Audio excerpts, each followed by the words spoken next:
बिस्मिल्लाहिर्रहमानिर्रहीम। इस हफ़्ते ख़ासे वाक़यात हो गए। बड़ी टेंशन बनी चाइना ताइवान की, और फिर यह है कि हमारे यहाँ कश्मीर, मकबूजा कश्मीर में एक अरसे के बाद फिर एक ऐसा वाक़या हुआ कि जिसे तकरीबन 4 साल के बाद इस नौइयत का वाक़या समझा जा रहा है, जिसमें 4 शायद उनके भारतीय फ़ौजी मारे गए। और इधर हमारे वेस्टर्न बॉर्डर के ऊपर भी बड़ी दिलचस्प सूरत हाल पैदा हो रही है। तालिबान सर्दियों की तरह वापस आ रहे हैं, विंटर इज़ बैक, तो तालिबान भी वापस आ रहे हैं।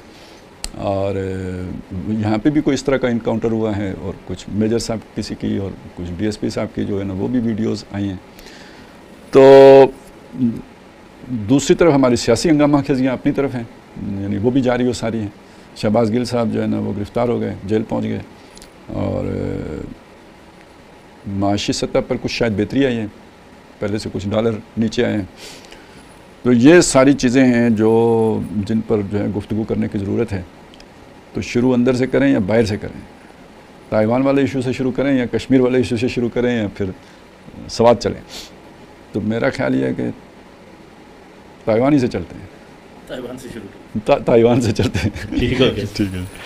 अच्छा सर, ताइवान वाला जो मामला है ये असल में अगर आप देखें तो ये साउथ चाइना सी का डिस्प्यूट है, जो बड़ा पुराना डिस्प्यूट चला आ रहा है। और उसको जो हवा दी गई वो स्टेट्स वुमेन जो पुलेंस्की हैं उनका एक विज़िट था यहाँ पे, जिसमें आप कह लें कि ज़रा चाइनीज़ साइड पे भी एप्रीहेंशंस ज़्यादा इन्फ्लेट हुई हैं। लेकिन असल बात देखने की है, हमने पहले भी बात की है कि पोलराइजेशन तो हो रही है, 2 पावर सेंटर्स दुनिया में क्रिएट हो रहे हैं, अमेरिका और चाइना। तो उस कॉन्टेक्स्ट में अगर आप देखें तो ये भी एक फ्रंट तो अपनी जगह बिल्डअप हो रहा है। कहने वाले यानी ताइवान की आज़ाद हैसियत को चाइना तस्लीम नहीं करता। सर इसका एक बिल्कुल माजी है, ठीक है ना। तो वहाँ पे जब एक दूसरे मुल्क का वज़ीर ख़ारजा आते हैं तो वो चाइना को खलेगा। तो ये गोया एक तरह से अमेरिका ने ताइवान से एक ऐसी शरारत करवाई सही कि चाइना जो है ना उसके नतीजे में गुस्से में आए और कुछ ऐसा करे कि वो फंस जाए जाके ताइवान में, जैसे रूस आके अफ़गानिस्तान में फंसा था, या इससे मिलती जुलती कोशिश थी। बिल्कुल ऐसी है। सर देखिए, कॉन्फ्लिक्ट अगर क्रिएट करने का कोई जवाज़ बनाना है तो ये एक बहुत अच्छा जवाज़ है, और इसके पीछे एक हिस्ट्री भी है कि ये सारा कॉन्फ्लिक्ट शुरू कहाँ से हुआ और इस वक्त इसकी शक्ल क्या है। लेकिन इसकी शक्ल कहते हैं कि जो अभी ये सिर्फ एक कॉन्फ्लिक्ट, इससे बहुत ज़्यादा डीप रूटेड है, और ये एक बड़ा सीरियस कंसर्न है। जो एनालिस्ट देख रहे हैं वो ये कह रहे हैं कि ये एक नई कोल्ड वॉर का स्टार्ट है, और this can potentially lead to world war 3। ये मतलब इस वक्त जो आपके डिफेंस एनालिस्ट हैं वो इसको इस तनाजुर में असेस कर रहे हैं। लेकिन ज़ाहिर है इसकी हिस्ट्री भी है, और एक इस वक्त की जो सिचुएशन जो किसी वक्त भी फ्लैश पॉइंट बन सकती है। तो इस पे आगे बात कर लेंगे। अब मैं तो आपकी शायद कुछ कह रहे थे। मैं मतलब इसमें 2 चीज़ें इसमें ऐड करना चाह रहा था। एक तो ये है कि ये 25 साल बाद हाई प्रोफाइल विजिट था। वो इससे 25 साल जो है पहले हुआ था, और उसके बाद ये दूसरा था। ये दरमियान में कोई अमेरिकन जो है, जब ये पॉलिसी शिफ्ट आया था अमेरिका का, जब ताइवान से उन्होंने पार्ट्स लेके चाइना को दी थी, और ताइवान की खुद जो प्रोटेक्शन है उसका ज़िम्मा उठाया था ताइवान एक्ट के थ्रू अमेरिका ने। तो उसके बाद से ये रिलेशंस खासे हो गए थे, मतलब लो प्रोफाइल पे चले गए थे। उनके ऑफिशियल विजिट्स तो होते रहे, लेकिन बड़ा हाई प्रोफाइल विजिट कोई नहीं हुआ था। दूसरी इसमें जो एक चीज़ है कि ताइवान की अंदरूनी सियासत बहुत तब्दील हो गई है। वो जो मेनलैंड चाइनीज़ थे जो शेंगक्याई के साथ आए थे वहाँ से, और उन्होंने जो हुकूमत कायम हुई थी, अब वो उनकी 2 जनरेशन्स ख़त्म हो गई हैं। अब जो तीसरे लोग हैं उनका मेनलैंड के साथ जो एफिलिएशन थी वो ना होने के बराबर है, और वहाँ पे अब जो आज़ादी के नारे हैं और आज़ादी की जो तहरीक है वो बहुत शिद्दत इख्तियार कर गई है। अब चाइना को ये लगता है कि उससे पहले तो चाइना ये मतलब इस बात पे कम से कम वो यकसू था कि ये लोग पूरे चाइना की बात कर रहे हैं, कि वो कहते थे कि यही और ये असल चाइना तो यही है, रिपब्लिक ऑफ चाइना जो है। 92 का शिफ्ट है ना, जिसमें डेमोक्रेटिक फोर्सेस ने टेक ओवर किया था। उससे पहले वो मार्शल लॉ और वो नेशनलिस्ट वन पार्टी सिस्टम जो है ना वो चलता रहा उससे। लेकिन ये जो अभी है मिस सुई जो इस वक्त वहाँ पे प्राइम मिनिस्टर हैं, ये मेरे ख्याल में जो प्रोग्रेसिव डेमोक्रेटिक पार्टी है गालिबन इनकी, तो इनका तो नारा ही चीन से अलहदगी है, और ये दूसरी दफ़ा मुंतखब होकर आई हैं। तो मेरे ख्याल में चाइना के लिए एक ये फैक्टर भी बहुत इंपॉर्टेंट था कि अब जो वहाँ की क़यादत है वो चूँकि पहले ही इस नारे पे मुंतखब होकर आई है, और अमेरिकन हाई प्रोफाइल विजिट भी होता है इस सूरत में, तो उनके लिए जो मैटर ऑफ कंसर्न है उसका लेवल कई गुना बढ़ गया है। बिल्कुल। इसमें क्विकली अगर छोटा सा ना अपने नाज़रीन के लिए हिस्ट्री रिकैप कर दें। ये तकरीबन अगर आप कह लें कि 17th सेंचुरी में जापानीज़ की कॉलोनी थी, उसके बाद वर्ल्ड वॉर 2 में जब जापानीज़ हारे हैं 1945 में, तो उनका विड्रॉल हुआ है और ये चाइना को हैंड ओवर हो गया था वापस। उससे पहले this was part of China historically अगर देखा जाए, जापानीज़ के आने से पहले। अब 45 में जब जापानीज़ निकले हैं तो उन्होंने एलाइड फोर्सेज यानी कि यूएस और बरतानिया की एग्रीमेंट से इसको वापस चाइना मेनलैंड के हवाले कर दिया था। फिर 1949 में इनकी सिविल वॉर हुई है चाइना के अंदर, जिसमें इनकी जो नेशनलिस्ट पार्टी थी, मेनलैंड चाइना में तो कम्युनिस्ट पार्टी ने डोमिनेट कर लिया, लेकिन वो जो नेशनलिस्ट एलिमेंट था वो अपने फौजियों को, अपने हवारियों को लेके तो चाइना शिफ्ट हो गए, ताइवान शिफ्ट हो गए, अपनी गवर्नमेंट बना ली। वो सर चली है तकरीबन 1992 तक, जिसका मैं भी जिक्र कर रहा हूँ। अब जो डेमोक्रेटिक गवर्नमेंट है वहाँ पे, वो जो है वो सेपरेटिस्ट है। वो कहते हैं कि जी हम मेनलैंड के साथ इल्हाक नहीं करेंगे। अच्छा, चाइना ने एक पूरी अपनी एक आप कह लें कि कॉन्स्टिट्यूशनल रेजोल्यूशन पास की है कि अगर इन्होंने अपने आप को इंडिपेंडेंट डिक्लेयर किया तो हम by force we will take over. अब ये वो माहौल है जो एक बैकग्राउंड था। अब इसमें अमेरिका आके तो एश्योरेंसेस देता है ताइवान को कि जी आपकी डेमोक्रेसी और इंडिपेंडेंस को हम इंश्योर करते हैं। सर ये लड़ाई असल में साउथ चाइना सी की लड़ाई है, क्योंकि साउथ चाइना सी में आप कह लें कि कोई $3 ट्रिलियन का ट्रेड होता है। ये दुनिया की सबसे इम्पॉर्टेंट ट्रेडिंग गुजरगाह है। उसके बाद यहाँ पे बहुत ज़्यादा मिकदार में ऑयल और गैस रिजर्व मौजूद हैं। अच्छा, इसके क्लेमेंट्स बाकी मुल्क भी हैं, लेकिन वो छोटे छोटे मुल्क हैं। तो अमेरिका इसको इन्फ्लेट करता है इस सिचुएशन को कि जी चाइना की डोमिनेंस ना हो। तो लड़ाई असल में अगर बुनियादी तौर पे देखें तो वही दो सुपर पावर्स की, लेकिन चाइना से जो उसका मिलिट्री बिल्डअप है पिछले कोई 20-25 साल में, वो ये सिग्निफाई करता है कि चाइना इस पे से बैक ऑफ नहीं होगा। ये उतना ही इंपॉर्टेंट है जितना सीपैक चाइना के लिए इंपॉर्टेंट है अपना एशिया में ट्रेड रूट क्रिएट करने के लिए। तो ये तो चाइना के बैकयार्ड। अमेरिका बेसिकली तो अब चाइना की कुछ ब्लीडिंग चाहता है ना। यस, वो चाहता है उसका कुछ खर्चे हों, कुछ मतलब ये इस तरह का हो, या इंगेज हो जाए, इंगेज हो गई, क्योंकि वो उसके लिए एक वो माशी जिन बनता जा रहा है, तो वो उसे कहीं दाएं बाएं लगाना चाहता है। अब ये देखें चाइना क्या करता है, तो ये तो उसे गुस्सा दिलाने की कोशिश थी। अभी सर जो मिलिट्री एक्सरसाइजेस की हैं तो ये मतलब आप कह लें कि ज़ाहिर थ्रेट है। इसी तरह ताइवान भी अमेरिकन फोर्सेस की सपोर्ट या वेपन्स की सपोर्ट से अपने डिफेंस की ड्रिल्स कर रहा है। तो मतलब वो एक जंग वाला माहौल अमेरिका ने बगैर ज़रूरत के भी क्रिएट कर दिया, जिस तरह यूक्रेन में अनाउंसमेंट करके। यानी ये तो बड़ी ताकतें इस तरह करके रखती हैं, तो चाइना बजाय खुद उसमें मुलव्वस होने के शुमाली कोरिया को भी इन्वॉल्व कर सकता है कि भाई वो बजाय इसके कि ताइवान के साथ खुद वो जाए जंग में, उस तरफ मोड़ दे। सर नॉर्थ कोरिया वाला मामला जो है ना, वो थोड़ा सा साउथ कोरिया, जापान और उस कॉन्टेक्स्ट में आ जाता है। वो थोड़ा सा रीजन साइड पे हो। ये तो बिल्कुल चाइना का बैकयार्ड है, और चाइना को अपना ट्रेडिंग रूट या अपना असर रसूख अगर क्रिएट करना है कि मैं एक नई सुपर पावर हूँ, तो इसको तो उसने सिक्योर करना है। तो हम जो प्रॉक्सीज की तो कहते हैं, हैं वो वही काम करेगा जो मोदी ने मकबूजा कश्मीर के साथ किया, या फिर सर जो रूस ने क्रीमिया के साथ किया। रूस ने, ठीक है, ये मतलब उतना ही इंपॉर्टेंट, ठीक होगा, और लेजिटिमेट भी है क्योंकि क्लेम भी है चाइना। चलें, अब ये है कि चलें फिर इसके साथ कश्मीर को जोड़ लेते हैं। बिल्कुल से जुड़ता है कश्मीर। कश्मीर में जी आपके पास कुछ इन्फॉर्मेशन हो, क्या हुआ? जी खालिद, ये ज़िला राजौरी के अंदर एक अटैक हुआ है, और ये आर्मी का कैंप था। उसके ऊपर 2 लोग मुसल्लह जो लोग थे वो आए, और रात के अंधेरे का फ़ायदा उठाते हुए वो कैंप के अंदर दाखिल हो गए। उन्होंने वहाँ फायरिंग शुरू कर दी, और फिर 3 घंटे तक वो मुकाबला जारी रहा। अच्छा, 3 घंटे के बाद जब उनको, उसमें बेशुमार क्लेम्स हैं। एक क्लेम तो ये भी है कि उन्होंने ख़ुद को गोली मारी है, जो इंडियन आर्मी का अपना क्लेम किया है उन्होंने, कि वो उनकी गोलियों से नहीं मरे, बल्कि उन्होंने कहा कि उन्होंने खुद सुसाइड किया है वहाँ पे। और दूसरे भी हैं कि पहला बल्कि जो क्लेम आया था वो ये था कि वो बाढ़ पार करने की कोशिश की गई है, तो वहीं पे जो होता है वो मारे गए। लेकिन आहिस्ता आहिस्ता फिर वो होता ही है कि खबरें आना शुरू हुई, जब अंदर कैजुअल्टीज़ 4 लोग इंडियन आर्मी के उसमें अब तक की इतलात के मुताबिक मारे गए हैं, और तकरीबन 7-8 के करीब ज़ख्मी हैं, जिसमें से के 4 शदीद ज़ख्मी हैं, जिसमें एक मेजर रैंक के एक ऑफिसर भी शामिल हैं।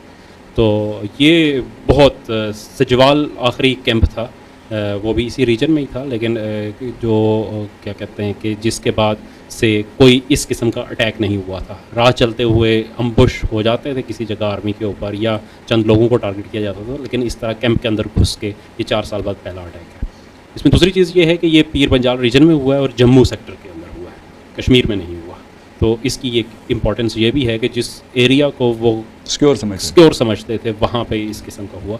और दूसरी सबसे बड़ी चीज़ ये है कि तवील अरसे से सीज़ फायर है और ख़ुद इंडियंस ये बात कह रहे थे, बड़े खुल के कह रहे थे कि अब जो है वो इंसर्जेंसी जो पाकिस्तान की तरफ से होती थी, क्रॉस बॉर्डर जो टेररिज्म जिसको वो कहते थे, तो वो अब उसकी कोई शक्ल नहीं है।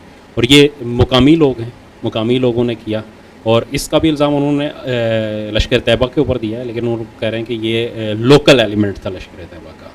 और पिछले दिनों शायद एक ख़बर हमारे नाजरीन ने भी देखी होगी और आपकी नज़र से भी गुजरी हो कि एक फ़र्द को उन्होंने गिरफ़्तार हुआ है इंडिया के अंदर, जो बीजेपी का सोशल मीडिया जो कोऑर्डिनेटर था। और जब वो गिरफ़्तार हुआ तो उसके बाद पता चला कि वो लश्कर तैयबा के साथ तवील अरसे से मुंसलिक है और उनका बहुत बड़ा रैकेट चला रहा है, जो उन्हीं की एजेंसीज़ की रिपोर्ट थी। लेकिन फ्रंट के ऊपर वो डेजिग्नेटेड सोशल मीडिया कोऑर्डिनेटर था बीजेपी का।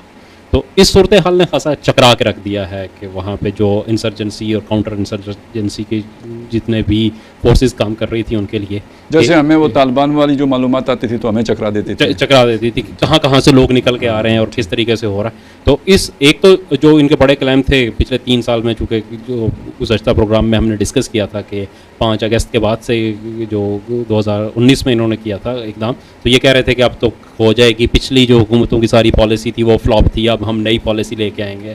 तो एक तो उस पॉलिसी ने कुछ भी नहीं किया, आज तक प्रैक्टिकली कहीं नहीं हुआ। वाहिद इनके पास क्लेम ये था कि अब बड़े अटैक नहीं हो रहे, तो इस बड़े अटैक ने उस क्लेम को भी गलत साबित कर दिया और वहाँ पे वो जो घूम के फिर उसी नुक्ते पे पहुँच गई जहाँ से सफ़र का आगाज़ हुआ था, कि जहाँ इंसर्जेंसी भी थी, जहाँ पे पंडित जो थे उनके लिए भी महफूज नहीं था, जहाँ इंडियंस जो आने वाले हैं बाहर से कश्मीर, वो उनके लिए भी महफूज नहीं था। आज फिर दोबारा उसी मकाम पर खड़ा है। सर, इसमें अगर आप इजाज़त दें, वो जो आपने ताल्लुक़ की बात की, तो सर कॉमन फैक्टर देखें, इंडिया का बहुत इंपॉर्टेंट रोल है, क्योंकि उधर भी क्वाड का मेंबर इंडिया है।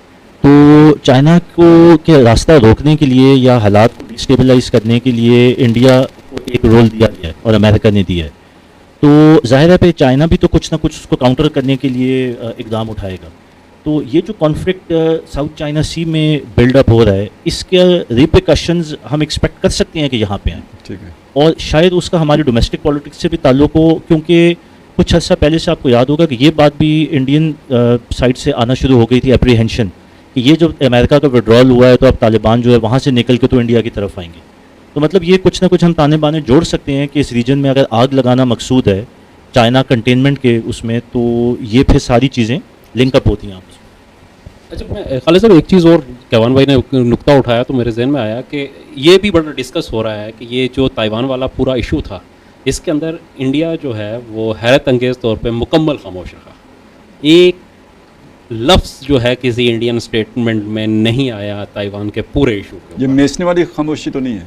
नहीं, ये मतलब इंडिया के अंदर द हिंदू उनका एक बड़ा मशहूर अखबार है, उसका एक आर्टिकल मैं देख रहा था, गालिबन परसों छपा है वहाँ पे। उन्होंने ये कहा कि चाइना जो लाइन ऑफ एक्चुअल कंट्रोल है उसके नेगोशिएशन के फेज़ में है वहाँ पे चाइना के साथ। तो इंडिया नहीं चाहता कि वो कर सके इस मौके पे कोई ऐसी चीज़ हो जाए जो उसके, बल्कि उन्होंने बड़ी दिलचस्प बात कही कि दुनिया में हमेशा जो इंडिपेंडेंट रहना चाहते हैं जो मुल्क, तो कॉन्फ्लिक्ट के अंदर कहते हैं कि दोनों फ्रीकैन से जो है ना वो सुलह और सफाई की अपीलें करते हैं। तो इंडिया ने वो भी नहीं की इसके अंदर, उन्होंने टोटली जो है अपने आप को बिल्कुल साइड लाइन रखा इस पूरे इशू के ऊपर, जिसमें ज़ाहिर है चाइना वो फ्रीक है जिसके India containment of China policy का सबसे बड़ा हथियार है वेस्ट का, उसने किया। और इसकी एक और जो है वो भी इंडियन ऑथर हैं, उन्होंने ये कहा कि जो बीजेपी की हुकूमत है वो बहुत खौफज़दा महसूस हो रही है चाइना की मिलिट्री पावर से, और उसका खौफज़दा इस सेंस पे नहीं है कि चाइना के और इंडिया को मुकाबला नहीं है, बल्कि गालवान वैली में जो हुआ और इस तरह का आइंदा कोई मार्का हो तो उसमें जो शिकस्त का तासुर अगर उभरे इंडिया के लिए, तो वो डोमेस्टिक जो उनकी सियासत है वो उसको में बीजेपी का चूँकि बड़ा अपने आप को मैस्कुलर उन्होंने शो किया और पूरी दुनिया के अंदर, तो अब वो उस अपने ट्रैप में खुद आ गए हैं। उनके लिए ये बड़ा मुश्किल है कि वो किसी जगह पे कोई कह जो है ना कोई मार्का शुरू हो जाए और उसमें उन्हें वापस विड्रॉ करना पड़ जाए, तो उनके साथ वही सूरत होगी जो 1962 में नेहरू के साथ हुई थी कि उसकी पूरी सियासत ख़त्म हो गई थी इंडिया के अंदर। तो इस सूरत हाल ने इतना खौफज़दा कर दिया है कि अब वो जो उनका डिप्लोमेटिक एक उनका रोल होना चाहिए वो उसको भी अदा करने से कासिर है। मतलब अभी देखें ना कि यही वो मौके होते हैं जब फॉल्स फ्लैग ऑपरेशन होते हैं, एक तीसरी कुव्वत आके कोई ऐसा इवेंट कर देती है और इस तरह का मुल्क जो है वो धक्के से मैदान में आ जाता है। तो कॉन्फ्लिक्ट्स इसी तरह ही तो शुरू होते हैं। तो मतलब वल्लो आलम, लेकिन ये माहौल तो बन रहा है। तो इर्द गिर्द की तो सूरत हाल ये हो गई। वैसे तो इर्द गिर्द में अफ़गानिस्तान भी आते हैं, वहाँ भी ड्रोन अटैक्स फिर से शुरू हो गए हैं, लेकिन चलें उसकी तरफ अगर वक्त हुआ तो आखिर में देखेंगे। तो अपनी माशी सूरत हाल पूछिए कि उधर से चलते हैं ना। अफगानिस्तान का आपने नाम लिया, तो अफगानिस्तान का वो 1 साल भी कंप्लीट हुआ है तालिबान गवर्नमेंट का, तो उसके ऊपर भी कुछ हम चाहेंगे कि मेहताब भाई में थोड़ा सा अगर वक्त मिले तो वो आउटलुक दे सकें। इस खत्ते में जो डेवलपमेंट हुई है पाकिस्तान के साथ साथ, वो ये है कि बांग्लादेश के बारे में जो आमतौर पर यह कहा जाता था और ये न्यूज़ में भी देखते थे, फिगर्स भी देखते थे कि एक्सपोर्ट्स उनकी बहुत अच्छी हो रही हैं, इकॉनमी जो है वो सस्टेन कर रही है, अच्छे लेवल पे आ रही है। लेकिन यह है कि हैरत अंगेज़ तौर पे आप देखते हैं कि इन्हीं दिनों में बांग्लादेश ने भी IMF से रिक्वेस्ट की है लोन के लिए, और यह है कि वो IMF के अंदर जा रहे हैं। तो जब डीप डाउन जाके इसको देखते हैं तो वहाँ पे भी जो हसीना वाजिद की गवर्नमेंट है, उन्होंने जो इकदाम किए हैं वो मोर और लेस इस तरह के हैं कि जो रजीम पाकिस्तान के अंदर एक फोर्स्ड रजीम लाई गई थी पिछले 3-4 साल में, तो वो एक अरसे से चल रही थी। और उसके अंदर ये कि एक नो अकाउंटेबिलिटी सिस्टम था। जब नो अकाउंटेबिलिटी सिस्टम होता है तो चंद लोग जो होते हैं वो अपनी अंपायर्स बिल्डअप कर रहे होते हैं अंदरूने मुल्क से ज़्यादा बैरूने मुल्क। और इसमें फिर काफ़ी खबरें हैं आजकल के, जो उनके चीफ ऑफ आर्मी स्टाफ हैं, उन्होंने इस वक्त ताइवान के अंदर जो मेजर होटल्स हैं बड़े बड़े, तकरीबन वो सारे के सारे वो ख़रीद चुके हैं। ताइवान में खरीदे हैं? ताइवान के मतलब अभी बहुत पीछे हैं, मतलब चीज़ें पापा जॉन्स नहीं बना बेचारे। पाकिस्तान के अंदर वो जैसे वो कामरान खान साहब कहा करते थे ना, बड़ी अच्छी अच्छी खबरें आ रही हैं, तो वो जब से अप्रैल में गवर्नमेंट चेंज हुई थी तो वो अच्छी अच्छी खबरें आना जो है वो बंद हो गई थी। वो तो खैर बिल्कुल ही अच्छी अच्छी खबरें नहीं दे रहे थे। वैसे उनके तो फिर दोबारा से उनको भी अच्छी आने लगी हुई हैं। हाँ, अब आने लगी है, अब लग रहा है उनको। तो जो सूरत हाल चल रही थी पाकिस्तान के लिए, हर साल ये होता है कि मई और जून का महीना काफ़ी टफ होता है। इसके अंदर इन्होंने जो ऑयल की इंपोर्ट्स करनी होती हैं वो ज़्यादा करनी होती हैं, कीपिंग इन व्यू के आगे जो है वो विंटर्स आ रहे होते हैं, और उससे पहले पहले उनको ऑयल का एक स्टॉक अपना रखना होता है, ताकि ये कि वो इंडस्ट्री और जो लोकल कंजम्पशन है उसको वो लेके चल सकें। तो हर साल डॉलर के ऊपर भी इन्हीं दिनों में प्रेशर आता है, और जो फ्यूल प्राइसेस हैं उसके ऊपर भी प्रेशर आता है। ये हिस्ट्री है एक पाकिस्तान के अंदर। इस साल बहुत सारी चीज़ें कंबाइन हुई। एक तो ये कि जो रशिया यूक्रेन वॉर है, एक वो बहुत बड़ा फैक्टर था, उसका एक प्रेशर पाकिस्तान पे आया। दूसरा ये कि एक कोई सेंट्रल स्टेबल गवर्नमेंट नहीं थी, और जो सबसे बड़ा फैक्टर था वो ये था कि पिछली गवर्नमेंट के आखिरी दिनों में इन्होंने वो एक वोट का जो चक्कर किया, उससे स्टेट बैंक की ऑटोनॉमी दे दी थी। तो स्टेट बैंक की ऑटोनॉमी देने से हुआ ये कि जो आपकी दो चीज़ें इकोनॉमी को मेनली लीड कर रही होती हैं, एक आपकी करेंसी की स्टेबिलिटी, दूसरा आपका जो पॉलिसी रेट होता है, यानी इंडस्ट्री को आपके बैंक्स जो है वो जिस रेट के ऊपर लोन देते हैं। अब ये दोनों चीज़ें जो है वो स्टेट बैंक के किरदार से निकल गई। यानी है तो सही, रिस्पॉन्सिबिलिटी स्टेट बैंक की है, लेकिन ये है कि पहले यही स्टेट बैंक जो था वो गवर्नमेंट ऑफ पाकिस्तान के अंडर था, और गवर्नमेंट ऑफ पाकिस्तान पूछ सकती थी स्टेट बैंक को कि ये दोनों काम क्यों नहीं हो रहे। यानी अगर रुपी जो है वो डिवैल्यू हो रहा है तो क्यों हो रहा है, इसको रोकें। अब गवर्नमेंट नहीं कह सकती। आपका जो पॉलिसी रेट है वो फ्लक्चुएट करके अचानक आप 7 से 13% पे ले जाते हैं, तो ये गवर्नमेंट इसके अंदर कुछ कर नहीं सकती, पूछ नहीं सकती कि इतना ज़्यादा जो आप ले जाएंगे तो कॉस्ट ऑफ डूइंग बिजनेस इतना बढ़ जाएगी तो इकोनॉमी तो स्लो डाउन हो जाएगी। तो ये मेजर एक फैक्टर आया जिसकी वजह से जो आपने ऑयल की पेमेंट्स करनी थी, बड़ी पेमेंट्स, वो जून और जुलाई के महीने में की हैं, जिसकी वजह से एकदम से वो फॉल डाउन आया, डॉलर के जो रिजर्व्स थे वो नीचे गए।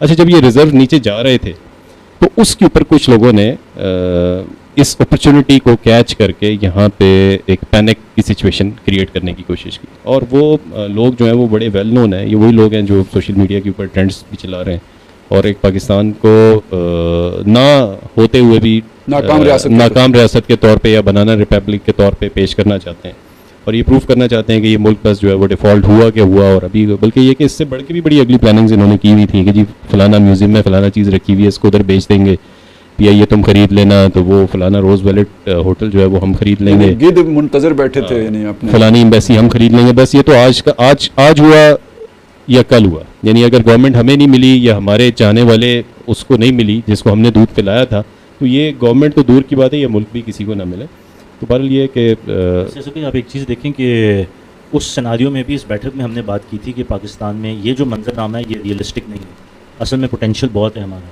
लेकिन ये हमारे ऊपर थोपा जा रहा है। एग्जैक्टली अच्छा, उसमें आप ये देखें कि थोड़ी सी कोशिश हुई इस चीज़ को स्टेबलाइज करने की, और जो एक मुसलसल डिस्ट्रक्शन की एफर्ट की जा रही थी, उस डिस्ट्रक्शन को रोकने की कुछ एफर्ट की गई। मैं ये नहीं कहता कि इन्होंने कोई 2 महीने में या 3 महीने में कोई ऐसे स्टैट्यूटरी मैटर्स कोई वो मेजर्स ले लिए हैं या कोई बहुत ऐसे इकदाम कर लिए हैं जिसकी वजह से इकोनॉमी अपने पैर पे खड़े होने जा रही है, ऐसा कुछ भी नहीं है। सिर्फ हुआ ये है कि वो जो डिस्ट्रक्शन की कोशिश हो रही थी, उस डिस्ट्रक्शन के आगे कुछ ना कुछ दीवार लगाई गई है कि वो रोक आई है कुछ ना कुछ रोक आई है। तो उसका रिजल्ट ये हुआ है कि आपको जो रियल इकोनॉमिक इंडिकेटर्स हैं वो नज़र आना शुरू हो गए हैं। मिसाल के तौर पे वो जिन लोगों ने डॉलर के अंदर दिहाड़ी लगाई है, अब ये है कि वो वापस वो ट्रेंड जा रहा है।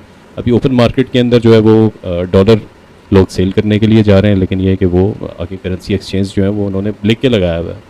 अक्सरियत जो है कि हम डॉलर परचेज़ नहीं कर रहे, यानी इतने मार्केट के अंदर डॉलर्स अब निकल आए हैं जो कि लोगों ने अपने बैंक्स के सेफ्स के अंदर रखे हुए थे, घरों के अंदर रखे हुए थे, वो निकाल के ला रहे हैं। अब ये रियल इंडिकेटर इकोनॉमी का लग रहा है कि ये डॉलर जब तक IMF की ट्रेंच नहीं मिलती 208 209 के ऊपर आके ये शायद कहीं पे सस्टेन कर जाएगा। दूसरा ये कि हमारे जो मिनिस्टर ऑफ प्लानिंग है एहसन इकबाल साहब, उन्होंने एक अच्छा कदम उठाया, उसकी ज़रूर एक्नॉलेजमेंट होनी चाहिए। वो ये कि उन्होंने फेडरल ब्यूरो ऑफ स्टैटिस्टिक्स और मिनिस्ट्री ऑफ IT इनके जॉइंट वेंचर से एक टास्क इनको दिया है कि आप हमें एक ऐसा डैशबोर्ड बना के दें जिससे इकोनॉमी के इंडिकेटर्स डेली बेसिस पे गवर्नमेंट के जो स्टेक होल्डर्स हैं उनके सामने हैं।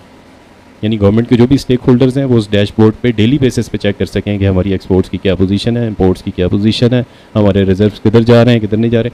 अब this is a big task, ये कोई आसान काम नहीं है करना, क्योंकि हमारे यहाँ फेडरल ब्यूरो ऑफ स्टैटिस्टिक्स, इनके स्टैटिस्टिक्स भी बहुत पुराने होते हैं और अपडेटेड नहीं होते। लेकिन मिनिस्ट्री ऑफ IT को भी इन्होंने बीच में डाला है कि सिर्फ फेडरल ब्यूरो ऑफ स्टैटिस्टिक्स पे ना रहे। तो उम्मीद है कि अगर ये काम हो जाता है तो इससे ये है कि एक वो जो हम बात कर रहे थे ना, जो बांग्लादेश के अंदर जो चीज़ नहीं हुई कि एक नो अकाउंटेबिलिटी सिस्टम था, जब इस तरह का आप एक स्ट्रॉन्ग सिस्टम स्टेब्लिश करते हैं तो फिर जो चीज़ जिसे कहते हैं ना, वो फाइल अंदर अलमारी के नीचे दबा दी या कारपेट के नीचे चीज़ दबा दी, तो वो चीज़ें फिर सरफेस पे आना शुरू हो जाती हैं। अगर उसमें विन सिचुएशन होगी तो वो भी सरफेस पे आएगी, लूज सिचुएशन होगी वो भी सरफेस पे आएगी, और वो चीज़ सामने वाज़े होगी। तो उसका एक फ़ायदा ये होगा कि जो भी इकोनॉमिक्स चैलेंज आते हैं आपके पास, उसको डील करने के लिए जो है वो टाइम भी होगा, और आप वक्त, यानी कोई भी शख्स जो है इसके अंदर ये नहीं कह सकेगा कि हमें तो पता ही नहीं था कि ये अचानक कैसे हो गया। अगर इजाज़त दें इस पर अगर मैं थोड़ा सा कमेंट कर सकूँ। सर बात ये है कि ये एक तो आर्जी सिचुएशन, ये डॉलर एबनॉर्मली ऊपर गया था, नज़र आ रहा है स्पेकुलेटिव एक्टिविटी थी, उसमें कोई दानिस्ता तौर पे कोई प्लान किसी एजेंडे के तहत भी काम कर सकते, लेकिन भेड़ चाल भी थी। हमारे लोगों का किरदार जब वो ऊपर जाना शुरू हुआ तो सब ने उस सट्टे में गेम खेलने की कोशिश की, तो वो तो एक मंजर, इसी तरह उसका रिवर्सल भी हुआ। लेकिन सर बात ये है कि रियल इकोनॉमी की सिचुएशन कितनी ड्रामेटिकली चेंज हुई है, ये असल में सवाल है। क्या कोई पॉलिसी मेजर्स ऐसे हुए हैं जिससे हम ये कहें कि जी, मेरा सर उसमें कमेंट ये है कि जब तक इस मुल्क में पॉलिटिकल स्टेबिलिटी नहीं आएगी, इकोनॉमिक स्टेबिलिटी नहीं आ सकती। इन्वेस्टर जो है वो पॉलिटिकल स्टेबिलिटी पहले देखता है, उसको continuity of government policies, stability of decisions and उसकी कमिटमेंट की डिलीवरी। तो बाहर का इन्वेस्टर या कोई डोमेस्टिक इन्वेस्टर, इस वक्त कोई इन्वेस्टमेंट का माहौल ही नहीं है जिसमें कोई इन्वेस्टर अपना पैसा कमिट करने के लिए तैयार हो, क्योंकि ये भी नहीं पता कि ये गवर्नमेंट अभी आज है, कल है, महीने बाद है, या टर्म पूरी करेगी। तो मेरे ख्याल में ये अभी भी एक सवालिया निशान है कि डॉलर शायद एक सही इंडिकेटर नहीं है। हम ये कहें कि जब 240 पे चला गया था तो इकॉनमी तबाह हो गई थी, और अगर 190 पे आ गया तो इकॉनमी बहुत मजबूत होगी। मेरे ख्याल में ये मिसलीडिंग है, ये तो स्पेकुलेशन थी। हकीकी स्टेबिलिटी तब है जब आपकी रियल इकॉनमी ग्रो होगी, और वो तब तक नहीं होगी जब तक आपकी पॉलिटिकल स्टेबिलिटी, और वो मैदान तो इस वक्त सरगर्म है। तो एक तरफ तो ये चीज़ है, मतलब माशी तौर पर चलें, कुछ हम कह सकते हैं कि यानी आज से जो 15 दिन महीना पहले सूरत हाल थी उससे कुछ बेहतरी आई है, कुछ मतलब लोगों को कुछ तसल्ली हुई है। और दूसरी तरफ यानी एक चीज़ हम महसूस कर रहे थे, एक अरसे से देख रहे थे कि हमारे इदारों के बारे में एक ख़ासतौर पे PTI का कारकुन वो रवैया इख्तियार किए हुए था कि जिसका उश्र अशीर भी किसी की तरफ से हो तो बंदा गायब हो जाता था। यानी मामूली सी आपने इशारतन भी बात की तो बंदा ख़तरे में आ गया, और वो धड़ल्ले से भी करें और मतलब कई महीना ट्रेंड पे रखें और नीचे ही ना आने दें उसे, और गालम गलोच और खुली नंगी गालियाँ और कुछ भी ना हो, तो वो उससे फिर एक लाडला होने का तस्वुर उभर आया था। और उसी से फिर ये भी सूरत बनी कि शायद उनके लिए जो है वो हर शय की इजाज़त है। लेकिन फिर अचानक एक ट्विस्ट आया और एक कोई बयान जो 10-15 मिनट का था कोई शहबाज गिल साहब का ARY पे, और उस पर एकदम रिएक्शन आया और पूरी रियासत जैसे बिल्ली झपटती है चूहे के ऊपर, तो इस तरह मतलब हाल हो गई।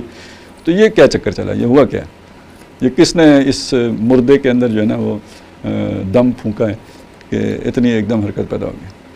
खालिद साहब आपने बिल्कुल दुरुस्त कहा कि सूरत हाल तो यही थी कि गालियों से कोई असर नहीं हो रहा नहीं हो रहा था, बल्कि गालिब के बहुत शेर कुछ था जी, मतलब गालियाँ क्या है, हर तरह की हर बात तरह की बातें जो है उसमें की जा रही हैं। मीर जाफ़र, मीर सादक, ये तो मतलब आखिरी बात है। इल्ज़ामात जो है उसको हाँ। की जा रही हैं। सर वो लाडलेपन में तो फिर अदलिया भी थी ना, उनकी तरफ से भी तो एक हमदर्दाना रवैया था, सिर्फ एक इदारा नहीं था, मतलब ये तो एक पूरा रुझान था। रुझान था।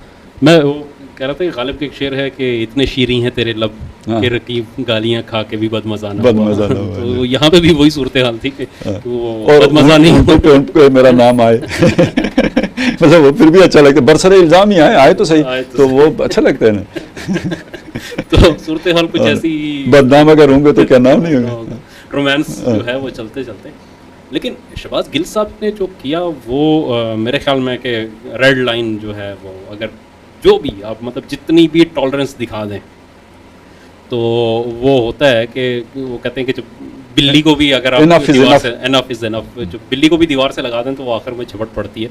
तो यही काम इन्होंने किया, इनकी जो तकरीर नुमा जो सर इन्होंने वैसे किया। आप अगर देखें, ये तो इन्होंने चले शायद इससे कोई बड़ा सोचा हो, हमें नहीं पता ना, देखें हमारे पास ज़्यादा इन्फॉर्मेशन भी नहीं है। तो अगर आप पिछले 3-4 महीनों को देखें तो जो कुछ भी मुद्दा था वो यही था, जिनको इन्होंने अल्फाज की सूरत में बयान किया है शहबाज गिल ने, असल में वो सारी बातों का मतलब क्या था। मीर जाफ़र है तो मीर जाफ़र की सिपा तो मीर जाफ़र नहीं है ना, मीर जाफ़र है, तो गोया सिपा को कहा जा रहा है कि मीर जाफ़र से ये मीर जाफ़र है, पहचान लो। तो बातें तो ये सारी पहले भी यही थी, लेकिन पहले मेरे ख्याल में मुहावरों और इस्तारों की ज़ुबान में थी, तो हाँ, अब ये ज़रा जो है ना वो बड़ी खुल के जब उन्होंने कर दी तो फिर तो हो गया कि जब आप सीधा सीधा अगर ये कहें कि हुक्मदूली करो, जो ऑर्डर मिले उसे अपने कॉन्शियस के मुताबिक परखो और फिर उसमें ये एतराज़ लगाओ और उसके बाद सोचो कि तुमने अमल करना है या नहीं करना, तो फिर तो कोई बाकी कुछ नहीं बचता। तो इसके ये ऊपर तो मतलब बगावत के इक्विवेलेंट ही बात जाती है ना। बिल्कुल ऐसे ही है कि उसको किया गया। अच्छा, फिर उसमें भी बड़ी अजीब सी बात जो इस स्पेसिफिक केस में देखने में आई, मुझे बड़ी हैरत है कि शहबाज गिल साहब का वो जो बीपर था बेसिकली उन्होंने किया, उसके ऊपर जो केस बना था वो ये था कि शहबाज गिल साहब ने जो वो पढ़ा है वो लिखा हुआ था, वो कहीं बनाया गया, उसके बाद कुछ लोगों ने उसकी मंजूरी दी और फिर उसके बाद उन्होंने वो ARY से भी शेयर हुआ। और ये चीज़ तो हमने देखी, मतलब इसमें देखें एक चीज़ में बड़े क्लियर, चूँकि मीडिया से ताल्लुक़ की बुनियाद पे जो क्लैरिफिकेशन ARY दे रहा है वो सरासर गलत है कि जी हमें पता नहीं था कि वो क्या करेंगे, अचानक से आके हम किसी का माइंड तो नहीं पढ़ सकते।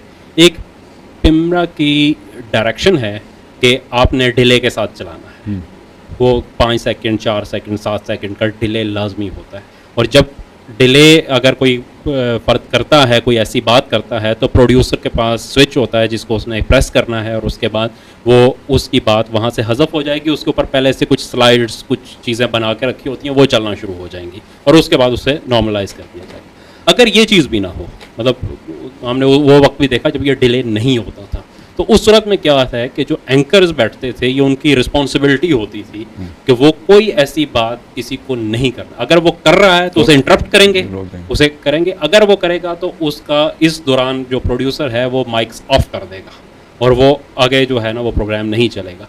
लेकिन ये हमने देखा कि यहाँ तो शहबाज गिल साहब पूरे 15 मिनट मुसलसल बोलते रहे और जो 3 एंकर्स वहाँ बैठे हुए थे, जिसमें एक तो खातून थी उस प्रोग्राम की एंकर, एक ब्यूरो नमाज जुमा के जो है ना वो सामईन बन के बैठे होते और जी जी जी जी उसकी तायीद कर रहे थे।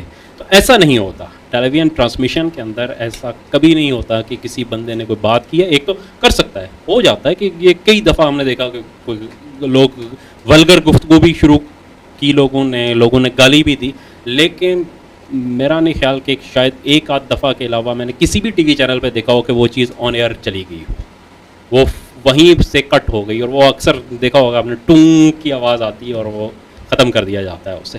तो यहाँ पे एक तो बात ये है कि ARY की जो क्लैरिफिकेशन है वो तो सरासर गलत है। अच्छा, दूसरा, शहबाज गिल साहब जब गिरफ्तार हुए तो उसमें भी बड़ी दिलचस्प सी बात है कि पीटीआई ने कहा कि उनको ऊपर तशद्दुद हुआ, उनको मारा पीटा गया, उनके ड्राइवर की 2 वीडियोस आई, एक इमरान खान साहब ने शेयर की और एक पीटीआई के ऑफिशियल अकाउंट से शेयर हुई। जो इमरान साहब का इमरान खान साहब के अकाउंट से शेयर हुई उसमें उनका ड्राइवर खड़ा है और वो बता रहा है कि मुझे यहाँ पे भी चोट लगी है, मेरी कपड़े फटे हुए हैं, उसकी कमीज़ फटी हुई है और उसमें हाथ में मोबाइल पकड़ा हुआ है, वो नॉर्मल है। जो पीटीआई के ऑफिशियल अकाउंट से शेयर हुई तो उसके बाद उसकी जो क्या कहते हैं बाजू बंदी हुई है और उसके ऊपर उसी तरीके से पट्टी बंदी हुई है जैसे परवेज इलाही साहब की उसमें बंदी हुई। उस पट्टी का नाम ही हम आज के बाद परवेज इलाही पट्टी। अच्छा, एक तीसरी तस्वीर भी आई है जिसको पीटीआई ने जारी किया कि यहाँ ड्राइवर आके बता रहा है, इमरान खान साहब को ब्रीफिंग दे रहा है कि हुआ क्या है। अच्छा, उसमें मज़े की बात यह है कि उसमें पट्टी है लेकिन कमीज़ नहीं फटी हुई। हाँ। तो ये तीन उसके वेरिएंट्स जो है ना वो इसका मतलब यह है कि वो जो पहली तस्वीर है ना वो है जिसमें कमीज़ भी फटी हुई है और हाथ भी दोनों चल रहे हैं। दूसरी तस्वीर वो है जिसमें कमीज़ फटी हुई है और हाथ पे पट्टी हो गई है, यानी तरतीब यूँ बनती है। और फिर उसके बाद उसने वो बटन शटन बंद किए हैं और फिर खान साहब के सामने मतलब इंसान बन के पेश हुए, उसमें वो पट्टी बाकी है, पट्टी बाकी। हाँ जी। अच्छा, उसके बाद अगर हम दूसरी तरफ आएँ तो शहबाज गिल साहब की हवालात की तस्वीरें आई जो ज़ाहिर है मतलब एक गलत चीज़ थी, नहीं होना चाहिए था इस किस्म की तस्वीरें जारी करना, ये तजलील है और होनी भी मतलब कानूनी तौर पर भी गलत है।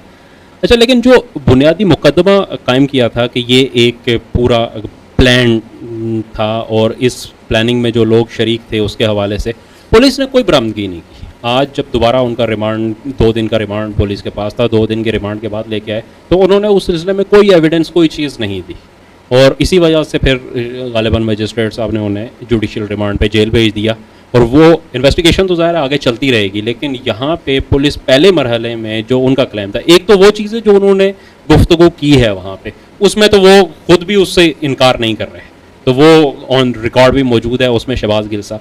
लेकिन शहबाज गिल साहब ने जो कहा आया वो किसी प्लानिंग का हिस्सा था और कुछ दीगर लोग भी शामिल थे। पहले मरहले में आज तक की जो इन्वेस्टिगेशन थी उसमें ये चीज़ पुलिस इस्टेब्लिश करने में नाकाम रही है। अब देखें इसके बाद होता क्या है, वो तो आगे चलेगी तो फिर ये हमारे सामने आएगा। लेकिन एक थोड़ी सी जो है ना इसके अंदर अनयूजुअल चीज़ जो नज़र आ रही है वो ये कि पुलिस कुछ गैर ज़रूरी एक्सप्लेनेशंस दे रही है।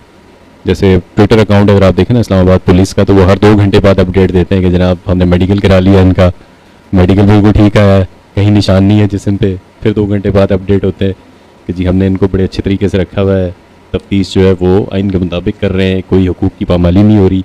तो ये आज से पहले पुलिस को कभी ज़रूरत पेश नहीं आई, तो ये थोड़ा सा एक अनयूजुअल इंडिकेटर। यानी आप कहना चाह रहे हैं कि वो लाडले वाला स्टेटस अभी भी बरकरार है? मतलब हम इसको फिर किस तनाजुर में असल में मैं इसे यानी इस तरह थोड़ा सा आपकी तवज्जो चाहूँगा इस नुक्ते पर कि जिस तरह रिएक्ट किया गया है फौरी, ये किसी जुर्म के बाद यानी अचानक जहन बदलने का अमल महसूस नहीं होता है। जैसे कि पहले से आप तैयार बैठे हों और आपको अंदाज़ा एंटिसिपेट कर रहे हों कि ऐसा होगा और जो ही ऐसा हुआ तो आपने एक्शन लिया है, ये कुछ इस तरह का एक अंदाज़ा इसमें होता है। यानी टर्निंग पॉइंट ये नहीं है, टर्निंग पॉइंट इससे पहले कोई आ चुका हुआ है और ये तो एक मौका पैदा हुआ जिसको फिर जिससे फ़ायदा उठाया गया, तो वो टर्निंग पॉइंट तो फिर कोई और है ना। और ये नहीं, ये सिर्फ इस एक पहलू में नहीं देख रहे थे, हम ये देख रहे हैं ना कि जब वो यानी एक वो चीज़ें चल रही थी जैसे पंजाब हुकूमत डिस्टेबलाइज हो गई, बल्कि ये कि वो टॉपल हो गई, अदलिया में भी कुछ एक रुख हमें नज़र आ रहा था। तो फिर उसके बाद हमने देखा कि यानी सिर्फ ये एक वाक़या नहीं है, बहुत सारे वाक़यात हैं जिससे चीज़ें मतलब एक रुख से दूसरे रुख की तरफ स्विंग होती हुई नज़र आ रही हैं। तो वो कौन सा पॉइंट है जिसे हम कहें कि ये टर्निंग पॉइंट बना है?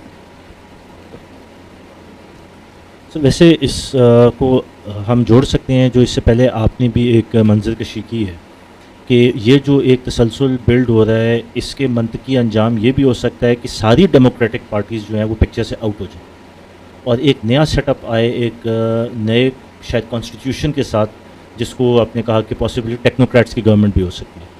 तो क्या ये सिलसिला पोटेंशियली उस तरफ तो नहीं जा रहा कि ऐसे इवेंट्स क्रिएट करके सबको डिस्क्रेडिट करें और फिर सारी पॉलिटिकल पार्टीज़ को फिर एक कश्ती में बॉर्डर के दूसरी तरफ खड़ा करें और बॉर्डर के इस तरफ फिर हमारा इदारा और उसकी कुछ सिलेक्टेड गवर्नमेंट बनी हुई हो और फिर शायद ये एक फ्लैश पॉइंट क्रिएट करने का जवाब बने? तो क्या ये उस तरफ तो नहीं चीज़ें जा रही? देखें, मुझे इसमें ये जो ज़्यादा महसूस हुआ है, ये वल्लाह आलम आप भी देख लें कि जो बलूचिस्तान के हेलीकॉप्टर का हादसा हुआ है उस पर जो रवैया आया है तो उसने एक पैनिक क्रिएट किया है और उसका रिएक्शन भी जैसे आना चाहिए था वैसा आया है। ISPR ने बाकायदा उसके ऊपर जी देखिए, एक चीज़ नेचुरली हो रही होती है ना, उसका पता लग रहा होता है। सिर्फ यही नहीं हुआ, बहुत बड़ी बात है, बहुत बड़ी बात है कि आप प्रेसिडेंट से कहें कि जी आपके लिए हालात साजगार नहीं होंगे, कुछ भी आप ना आएँ तो मुनासिब है, ठीक है ना। तो ये बहुत वाज़ेह पैगाम है। उसके बाद आपने देखा होगा हवाइयाँ पहले ही उड़ गई थी। वो जगह अगर उस तरफ की आप एतमाद को देखें तो वो उसका शिराजा बिखरा हुआ उससे पहले ही नज़र आ रहा है। और ये असल में वो एक जो होते हैं ना, एक कुर्बानी का बकरा बनाए गए हैं कि ज़रा चलें टेस्ट ही कर लेते हैं कि क्या होते हैं। वो जैसे वो फ्लाइटेड गेंद नहीं कराते कि जी चलें विकेट बाई करते हैं, तो वो अब्दुल कादिर की गोली थी जो शहबाज गिल को इस्तेमाल किया गया, वो बेचारा वो फंस गया। अब उसको कोई यानी अभी तो कुछ थोड़ा सा हौसला पकड़ा होगा शायद, अब जो ज़माने तो यानी वो चलें जुडिशल रिमांड पे चले गए। उस बंदे को कोई खाना देने भी नहीं आया, उसे कोई कपड़े का जोड़ा देने भी नहीं आया। उसकी जब अदालत में पेशी थी तो कोई पार्टी मेंबर मिलने के लिए नहीं आया।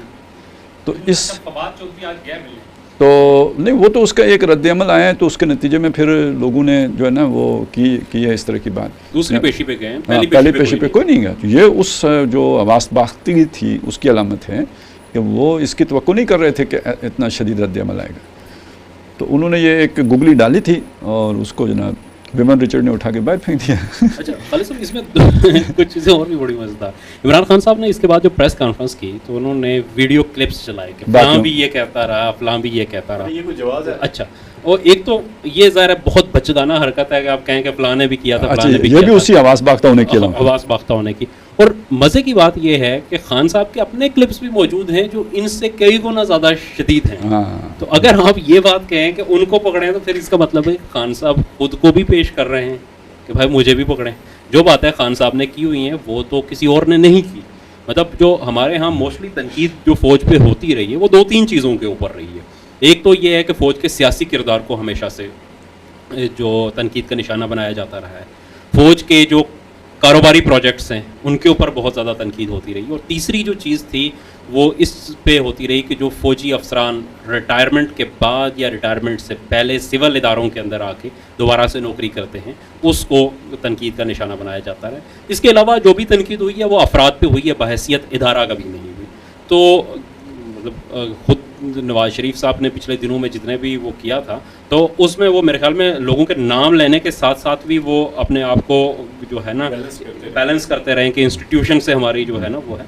तो ये तो सरासर एक मुख्तलिफ सिनेरियो था जो अब बिल्डअप हुआ इसके ऊपर यहाँ आके कि अब तो फौज के अंदर कोई ट्रांसफर होती है तो जो मतलब जो बड़ी गेम है ना उसमें तो अब फौज के लिए ये चीज़ें होंगी और ज़ाहिर अंदर के लोग इस्तेमाल होंगे। तो ज़ाहिर अगर मोदी बयान देगा तो उससे तो कोई फ़र्क नहीं पड़ेगा और अगर अमेरिका से कोई बयान देगा तो उससे कोई फ़र्क नहीं, अंदर से लोग वो करेंगे। और इस अब ये देखें एक और प्रेशर आ रहा है ना, वही जो आप सवात में और इस इलाके में जो डेवलपमेंट्स हो रही हैं और वो जो अभी हमने चीज़ें सामने आई हैं इसमें भी PTI और TTP का ताल्लुक भी जोड़ा जा रहा है। और ये बिल्कुल यानी एक एतबार से देखें ना, अगर PTI का टारगेट फ़ौज है तो TTP का टारगेट भी फ़ौज है। तो दुश्मन का दुश्मन दोस्त, तो ये तो नेचुरल एक अलाई वाली बात बनती है। ये तो एक लॉजिक है जो हमारे सामने आती है। कुछ माजी के वाक़यात हैं जो भी इस चीज़ को शहादत देते हैं कि यस, यानी ये बातें हम एक अरसे से सुनते रहे हैं कि PTI के जो MNAs और MPAs हैं, अब हक़ाइक़ तो लोग मालूम होंगे जिनको मालूम होंगे, हमने तो ये तो हमारे लिए तो बहरहाल एक अफवाह के दर्जे में चीज़ें चलती रहीं कि वो बाकायदा भत्ता देते हैं, वो हो सकता है चंदा देते हों, ये तो दूसरे मुखालिफिन कहते हैं ना भत्ता देते हैं TTP वालों को। फिर उनकी अपीयरेंस की भी इतलात आना शुरू हो गई थी 2-3 महीने पहले ही से कि भाई वो हैं। फिर अब ये वाली कार्रवाइयाँ भी शुरू हो गई हैं और आप इसमें देखेंगे कि वो बयानिया दोनों का एक जैसा हो रहा है। यानी वो इधर खान साहब 71 की बात कह रहे हैं कि पाकिस्तान 71 और भी 2-3 टुकड़े और ये, तो वो खुद अवामी तहरीक और उनको कहीं मुक्तिबानी बनाने के चक्कर में तो नहीं है। यानी रोल है ना, एक मिलिटेंट का रोल होता है, एक पॉलिटिशियन का रोल होता है। जो 71 में हमने देखा कि मिलिटेंट का रोल जो है मुक्तिबानी का था और जो एक उस चीज़ को एक अवामी तहरीक का अंदाज़ जो दे रहे थे वो शेख मुजीब थे अवामी लीग की सूरत में।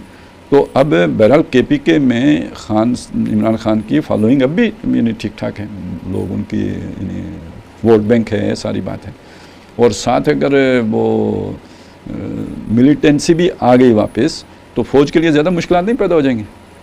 सर अगर दुश्मन के जाविये से देखें तो ये तो एक परफेक्ट सिनारियो है जिसमें वो चाहते हैं कि पाकिस्तान आए।